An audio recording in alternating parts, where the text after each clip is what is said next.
Puji Tuhan, tiba saatnya untuk kita sama-sama belajar firman Tuhan. Kita akan belajar firman Tuhan pada hari ini di dalam kitab 1. Kita belajar firman Allah di dalam kitab 1 Yohanes pasal yang kedua, ayat yang ke-25 yang ada terdapat dalam Alkitab Perjanjian Baru halaman nomor 386. Beginilah bunyinya firman Tuhan. 1 Yohanes pasal 2 ayat yang ke-25. Beginilah bunyinya firman Tuhan. Saya membacakannya untuk kita semua. Dan inilah janji yang telah dijanjikannya sendiri kepada kita, yaitu hidup yang kekal. Dan inilah janji yang telah dijanjikannya sendiri kepada kita, yaitu hidup yang kekal. Haleluya. Allah kita ada di dalam kerajaan surga, tetapi Allah kita Allah yang maha ada, maha kuasa. Dia berada di seluruh dunia pada waktu yang bersamaan. Tuhan ada di sini, Tuhan ada juga di Jerman, Tuhan ada juga di Oesau, Tuhan ada juga di Jakarta, sama seperti ini. Itulah yang dikatakan Tuhan maha kuasa, maha ada, maha hadir. Haleluya. Inilah janji Allah. Kalau Allah berjanji memberikan kita hidup yang kekal, apalagi yang lain seperti uang, makan, minum, pakaian, pekerjaan, jodoh, anak, itu terlalu kecil di hadapan Tuhan. Bayarannya mahal. Ialah harus percaya kepada Tuhan Yesus 100%. Saya percaya 100% janji ini untuk pribadiku, untuk istriku, untuk anak-anakku, untuk cucu-cucuku, dan untuk imam-imam di gereja ini, dan untuk sidang jemaat yang Tuhan percayakan untuk saya mengembalakannya. Janji hidup yang kekal. Kita ada di dunia, ingat dunia ini penuh dengan dosa. Di depan sana ada dosa pembunuhan, di belakang sana ada dosa perzinahan, di sana di kanan kiri ada dosa homoseks, lesbian. Ada banyak sekali dosa, dan sampai hari ini belum ada seorang manusia yang dapat mengampuni dosa manusia. Maka Tuhan Yesus Kristus berjanji memberi hidup yang kekal. Orang yang masuk dalam hidup yang kekal adalah orang-orang yang tidak berdosa, orang yang sudah suci. Itulah sebabnya Allah berjanji di dalam 1 Yohanes pasal 1 ayat 9, jikalau kita mengaku segala dosa-dosa kita, maka Allah kita adalah Allah yang rahmani rahimi, Allah yang panjang sabar, Allah yang berkuasa. Dia mengampuni semua dosa-dosa kita, sehingga tidak ada lagi dosa, persis sama sekali. Luar biasa. Oleh sebab itu, anak-anak Tuhan, majelis Tuhan, hamba-hamba Tuhan masih manusia. Jika ada kesalahan, ada dosa, Ada perkataan orang lain yang membuat hati jadi sedih, hati jadi susah, hati jadi berduka cita. Jangan marah, cepat merendahkan diri, lalu serahkan orang itu ke dalam tangan Tuhan dengan doa. Ampuni dia Tuhan. Lalu Tuhan mengampuni dia, hati kita bersih, luar biasa.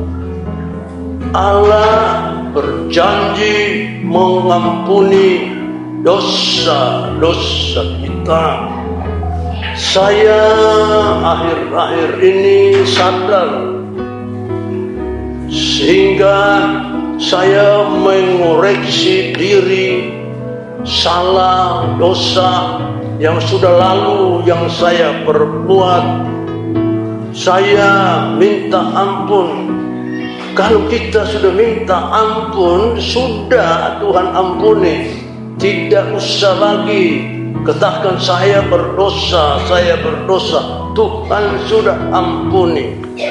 Kalau kita sudah diampuni, jangan lagi buat dosa. Ingat anak-anak Tuhan, kalau sudah diampuni, jangan buat dosa lagi. Sebab orang yang berdosa sudah jelas pasti dihukum oleh Tuhan. Kita yang sudah disucikan namun belum sempurna. Oleh sebab itu kita harus setia beribadah, setia membaca firman Allah, setia menyanyi, setia menyembah Tuhan, setia. Tuhan punya hati senang. Dan kalau kita melakukan itu, damai sejahtera dari Allah masuk di dalam rumah tangga kita. Pertama, dia masuk di suami sebagai kepala rumah tangga. Kedua, masuk di dalam istri dan anak-anak. Maka rumah tangga itu adalah rumah tangga yang harmonis, rumah tangga yang berbahagia. Di dalam Tuhan Yesus kita berbahagia. Puji Tuhan, itu yang pertama. Saya sebagai gembala memberikan kesempatan pada sidang jemaat selama seminggu. Andai kata saja berbuat salah, berbuat dosa, segera mohon minta ampun sama Tuhan. Sebab dosa yang manusia buat itu membuat manusia itu berbeban berat. Tuhan bilang, marilah datang kepadaku hai kamu yang berlelah, aku akan memberikan kamu kelegaan. Itu Tuhan bilang, marilah datang kepadaku, aku akan memberikan kamu kelegaan. Come unto me, I want to have you a rest. Itu bahasa Inggrisnya, datang, aku memberi kamu sejahtera. Wah, luar biasa. Oleh sebab itu anak-anak Tuhan, Tuhan bersedia mengampuni dosa-dosa kita. Lalu Tuhan berkata, aku ada di sini, tetapi aku juga sudah naik ke surga, menyediakan tempat bagi kamu. Lalu dari surga aku akan datang ambil kamu. Sidang jemaat supaya aku ada di surga, kamu juga ada di surga. Tuhan tidak bilang di mana kamu berada, saya juga berada, tidak. Kalau kita berada di tempat celaka, kesian Tuhan. Oleh karena itu kita percaya dosa kita diampuni. Lalu berdasarkan firman Allah Roma pasal 8 ayat 1, semua orang yang ada di dalam Tuhan, milik Tuhan, tidak dihukum lagi. Lalu kita semua dapat membuka mulut dan berkata, kapan saja saya mati, saya pasti masuk di dalam kerajaan surga. sini. Nah, sekarang kita masih ada di dunia ini. Kita melihat di sana, di sini banyak orang yang hidup ini takut. Mereka ada takut sekali. Takut karena ada penyakit, ada virus. Haleluya. Tapi anak-anak Tuhan harus takut sama Tuhan. Kalau takut sama Tuhan, beda dengan kita takut sama polisi. Kita buat salah, kita takut karena kalau ketemu polisi dia tangkap kita, dia proses verbal, lalu dia hanya melihat ini kesalahan di KUHP pasal berapa, lalu ditentukan hukumannya. Tapi kalau kita yang bersalah, berdosa, kita takut dihukum, kita datang kepada Tuhan, maka Tuhan bilang, dosa-dosamu aku sudah ampuni, dan jangan lagi berbuat dosa. Saya sebagai hamba Allah, saya mengucapkan banyak terima kasih karena hari ini saya harus berkhotbah sebanyak 4 kali. Jam 5 pagi kami berdoa sudah selesai. Jam 6 saya harus melayani satu kebaktian. Jam 9 harus melayani kebaktian yang kedua. Jam 12 melayani kebaktian yang ketiga. Dan setengah 9 malam melayani kebaktian yang keempat. Memang secara manusia capek, tapi saya merasa terlalu senang bisa melayani sidang jemaat. Sekarang dosa-dosa kita sudah diampuni, kita hidup di dunia ini, Tuhan memelihara kita. Jadi tidak usah khawatir dengan keadaan apapun yang terjadi. Filipi pasal 4 ayat 19, dia mengajar kita, Allahku akan mencukupkan semua keperluanmu menurut kekayaannya di dalam Tuhan Yesus Kristus. Menurut kekayaan Tuhan Yesus itu artinya Tuhan Yesus ini kaya raya. Ada banyak manusia di dunia ini uangnya sampai triliun, itu bisa dapat dihitung.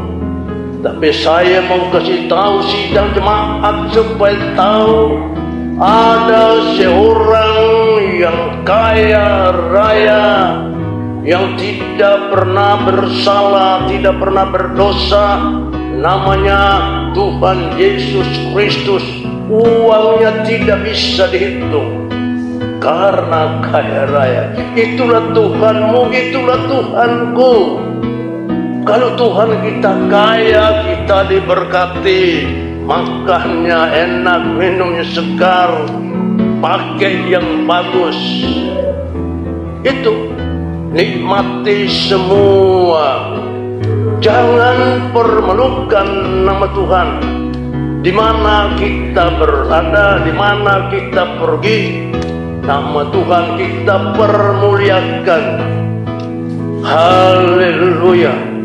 Saya waktu berada di California, saya ciptakan satu nyanyian karena hati begitu gembira melayani Tuhan dari muda sampai tua, melayani Tuhan dari muda sampai tua. Sudah tua jadi senang. Wah, luar biasa. Itu nyanyian timbul otomatis, dan saya merenungkannya. Betul, makin berbahagia. Karena di tengah-tengah virus yang menakutkan manusia, tidak ada 1% pun saya takut. Sebab saya berkata, Tuhanku berkata, Immanuel artinya Allah beserta kita. Kalau beserta kita di dalam peperangan, maka kita ada dilindungi. Tembakan dari muka, belakang, kiri, kanan, tembakan dari atas. Kita dilindungi dari pasukan tempur darat. Kita dilindungi dari pasukan tempur laut. Kita dilindungi dari pasukan tempur di udara. Itu semua. Lalu saya berkata, oh Tuhan, Tuhan memelihara kita tiap-tiap hari.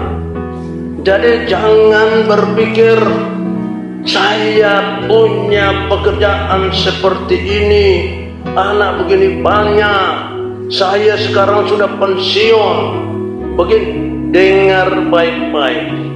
Hidupku itu bergantung kepada belas kasihan Tuhan dan kemurahan Allah. Kalau kita hidup menurut kemurahan Allah, saya lihat yang biji mata, saya lihat sendiri. Ada orang yang pensiun harusnya menderita sebab gajinya berkurang. Tetapi saya lihat dia itu seperti pohon. Ya, sidang jemaat tahu cemara India itu dia tumbuh. Kalau cemara India itu dia tumbuh, dia lurus, tidak pernah bengkok itu pohon. Padahal tinggi, begitu ada angin, dia hanya ikut saja. Saya bilang bukan main. Dia bisa diberkati. Lalu saya kembali melihat firman Allah janji tepat. Aku datang supaya umatku hidup berkelimpahan. Betul, berkelimpahan. Itu adalah firman Allah. Dan di dalam Filipi pasal 4 ayat 19, aku datang supaya orang yang percaya kepadaku, kepada Tuhan Yesus, hidup berkelimpahan. Bukan hidup berkekurangan, bukan sengsara, bukan susah. Dengar baik-baik. Dengar baik, hidup berkelimpahan. Banyak anak, banyak berkat. Banyak anak, banyak berkat. Jangan terlalu pikir nanti tidak bisa sekolahkan anak, itu salah. Katakan, Tuhanku kaya raya, orang lain bisa sekolahkan anaknya sampai sarjana, saya juga bisa. Amin. Harus seperti itu. Baru Tuhan campur tangan. Haleluya. Lalu bukan hanya kita dijamin, tetapi Tuhan bilang, aku menjaga kamu dan melindungi kamu. Di dalam Mazmur pasal 17 ayat 8, Allah menjaga kita seperti biji matanya sendiri. Lihat, Allah menjaga kita seperti biji matanya sendiri. Dalam Mazmur pasal 34 ayat yang ke-8, Allah yang ada di sorga mengirim malaikat itu turun untuk menjaga orang-orang yang percaya Tuhan. Pasukan dari Tuhan Yesus itu malaikat, jumlahnya satu legion. Satu legion itu 6.300. Jadi 6.000 tentara, pasukan infanteri, pasukan tempur seperti tentara yang ada di benteng itu. Dan ada 300 pasukan kavaleri baret hitam. Itu pasukan kuda, pasukan tank, pasukan kendaraan, pasukan senjata perang. Itu ada di Jawa. Puji Tuhan, Tuhan menjaga kita. Saya merasakan itu. Dari malam Tuhan menjaga, sampai pagi Tuhan menjaga. Sampai di gereja Tuhan menjaga. Saya melihat sidang jemaat semua Tuhan jaga. Wajahnya berseri-seri. Saya lihat wajahnya sudah putih-putih karena hanya di rumah berdoa sehingga tidak kena matahari. Itu luar biasa. Dan saya lihat gemuk-gemuk lagi. Puji Tuhan. Tetapi saya mau dobel gemuk jasmani juga gemuk rohani. Puji Tuhan. Dan Tuhan bilang, kamu ada di dunia ini, aku akan berperang ganti kamu. Artinya ada musuh dalam selimut, musuh dalam rumah tangga, musuh di dalam lingkungan, musuh di dalam kampung, musuh juga di dalam gereja. Itu musuh itu ada. Selagi kita masih hidup itu selalu ada. Tetapi Tuhan bilang, aku berperang ganti kamu. Kamu diam. Wah, terus untuk apa dia menonton? Haleluya, luar biasa. Kalau Tuhan bilang kamu diam lalu nonton, luar biasa. Bangsa Israel yang menderita sengsara selama 430 tahun lamanya di negeri Mesir. Mereka berteriak, berdoa terus menerus. Dan akhirnya Tuhan menjawab doa mereka. Tuhan melantik seorang pemuda namanya Musa untuk memimpin bangsa Israel. Dan ini salah satu pemimpin yang besar, memimpin manusia sebanyak jutaan orang banyaknya. Puji Tuhan. Lalu dia bawa mereka keluar dengan pimpinan Tuhan. Tuhan hadir pada waktu pagi sampai sore di atas, di dalam satu tiang namanya tiang awan. Ada di sini, nanti saya perbesar dan saya tayangkan supaya bisa lihat. Lalu kalau malam itu tiang itu tetap ada, tapi menjadi tiang api.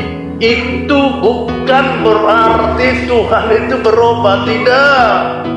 Tuhan tidak berubah, kasihnya tidak berubah, sayangnya tidak berubah, mujizatnya tidak berubah, mujizatnya tetap ada sekarang dan sampai selama-lamanya.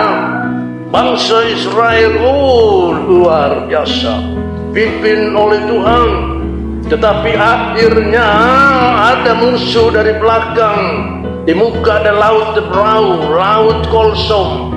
Itu ada mereka sebagai anak-anak Tuhan berteriak karena takut mati. Musa sebagai pemimpin tidak boleh takut.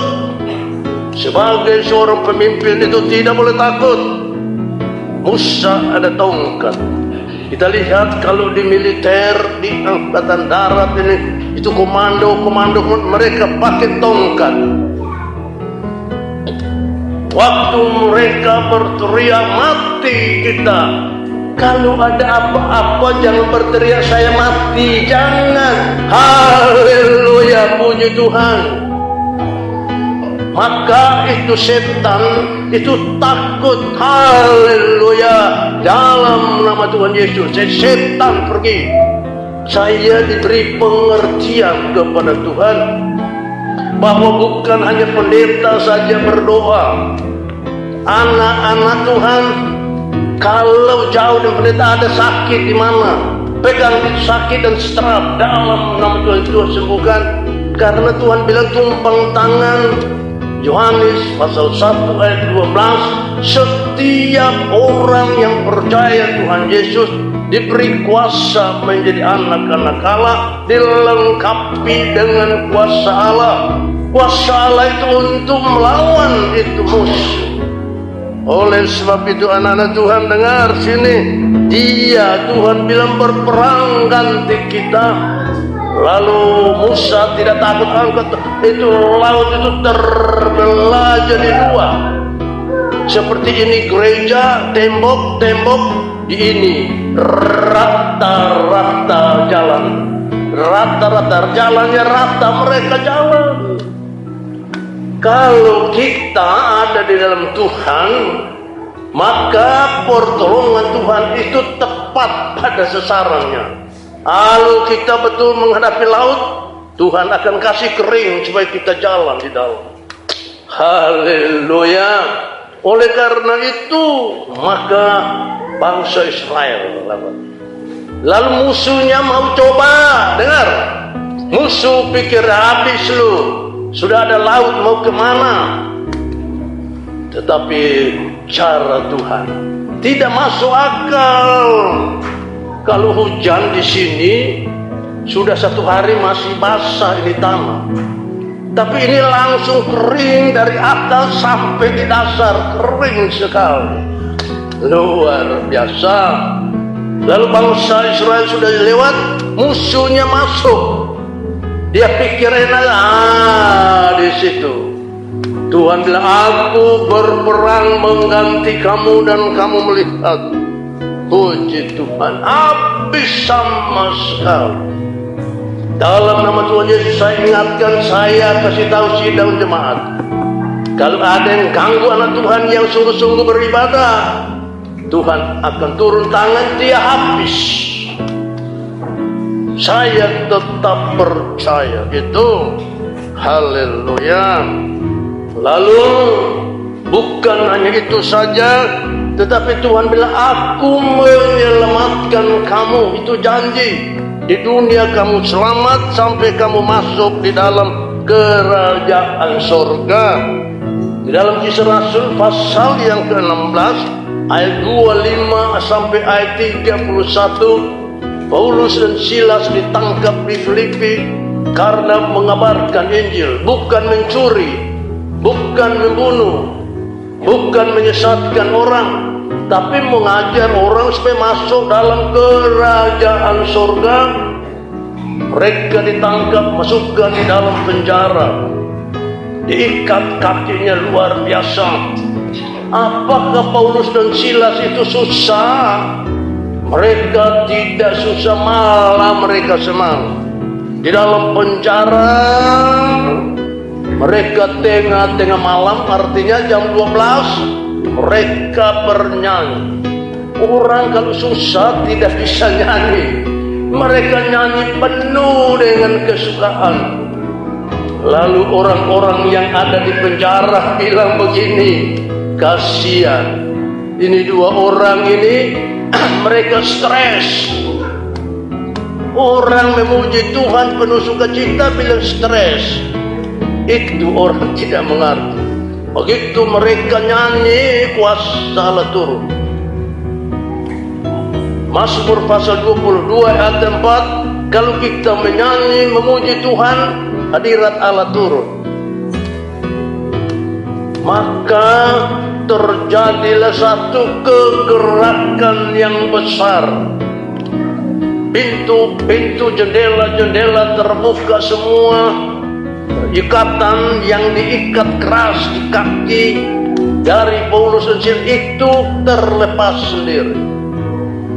Kepala penjara bangun dari tidurnya, dia langsung ambil dia punya kelewang, mau potong dia punya leher supaya mati, sebab dia berpikir semua orang narapidana lari. Paulus bilang, jangan binasakan dirimu, kami ada. Suara yang ada kuasa, dia dengar, dia tunduk, dia percaya. Lalu dengan kuasa itu dia lari datang kepada Paulus dan Silas. Dengar, itu ada kuasa. Tuan-tuan, bukan lagi orang narapidana, tuan-tuan dihormati. Anak-anak Tuhan harus hidup benar di hadapan Tuhan, kita akan dihargai. Bayangkan kepala penjara, dia bilang tuan. Dapat di mana orang narapidana dipanggil Tuhan? Karena ada kuasa, ada wibawa Tuhan. Paulus bilang, bertobat, serahkan dirimu, bertobat dan baptis supaya engkau selamat. Dia bertanya, Apa yang saya harus berbuat supaya saya selamat? Yang dia tanya itu bagus. Paulus bilang, sudah engkau bertobat, menyerahkan dirimu supaya dibaptis, percaya Tuhan Yesus, semua dosamu baptislah supaya dosa-dosamu dikuburkan dan engkau selamat. Oh, dia ikut, puji Tuhan. Dan malam itu dia, Paulus, punya orang penjara, kepala penjara ini bersama istrinya semua menyerah, lalu dibaptis. Baptisan selam itu baptisan yang di dalam Alkitab dan baptisan Tuhan Yesus. Untuk kita lihat, itu contoh, puji Tuhan.